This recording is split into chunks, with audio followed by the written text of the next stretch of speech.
আমাদের যখন তৃণমূলের ভোট আসে তখন থেকেই এই পরিবেশ মেলাটা হচ্ছে এবং আমার বিধায়ক ব্রাত্যবাবু মহাশয় আমাকে পরিবেশ এবং জল দুটো দপ্তরের একসাথে দায়িত্ব দিয়েছেন, সেই জন্য ওনার কাছে আমি কৃতজ্ঞ। তাই এই পরিবেশ মেলাটা 2022 সাল থেকে আমি করছি। বিভিন্ন জায়গায় মাঠ সবসময় পাওয়া যায় না, তা আমাদের এখানে মাঠটা একটু বড় আছে এবং বিভিন্ন ফুল এবং ফল আপনারা দেখতে পাচ্ছেন যে এখানে অনেক রয়েছে। এছাড়াও আগামীকাল আঁকা প্রতিযোগিতা আছে এবং স্বনির্ভর গোষ্ঠী, যেটা মমতা বন্দ্যোপাধ্যায় সবসময় চায় যে মহিলারা নিজেদের পায়ে দাঁড়াক। তাই দেখুন অনেক স্বনির্ভর গোষ্ঠীর মেয়েরা এখানে এসছে, তারা তাদের হাতের কাজের জিনিস এখানে বিক্রি করছে এবং আমাদের সুধা থেকে ডেঙ্গু সচেতনতার জন্য একটা ক্যাম্প করা হয়েছে। তাছাড়া যেটা হচ্ছে আমাদের সোনাঝুরির হাট, শান্তিনিকেতন আমরা সবসময় যেতে পারি না, তাই আমাদের এখানে এক টুকরো শান্তিনিকেতন আমরা তুলে ধরার চেষ্টা করেছি।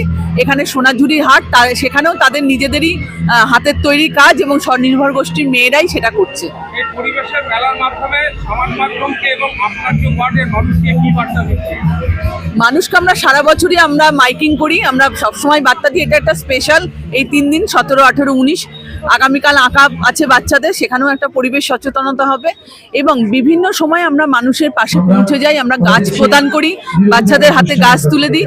বিভিন্ন কাজের মাধ্যমে আমরা নীল বালতি, সবুজ বালতি দিয়েছি যাতে মানুষ আলাদা আলাদাভাবে সেই বর্জ্যগুলো রাখতে পারে এবং সকালবেলায় ভ্যানম্যান আসে বাঁশি বাজিয়ে ময়লা নিয়ে যায়। মানুষকে আমরা সারা বছরই আমরা চেষ্টা করি প্লাস্টিকটা যাতে বর্জন করে।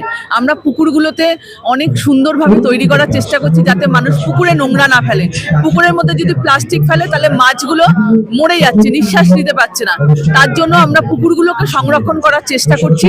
মানুষ এখন অনেক সচেতন হয়েছেন, আরও একটু সচেতন তাদের হতে হবে। আপনার নামটা? মুনমুন চ্যাটার্জি, দক্ষিণ দমদম পৌরসভা।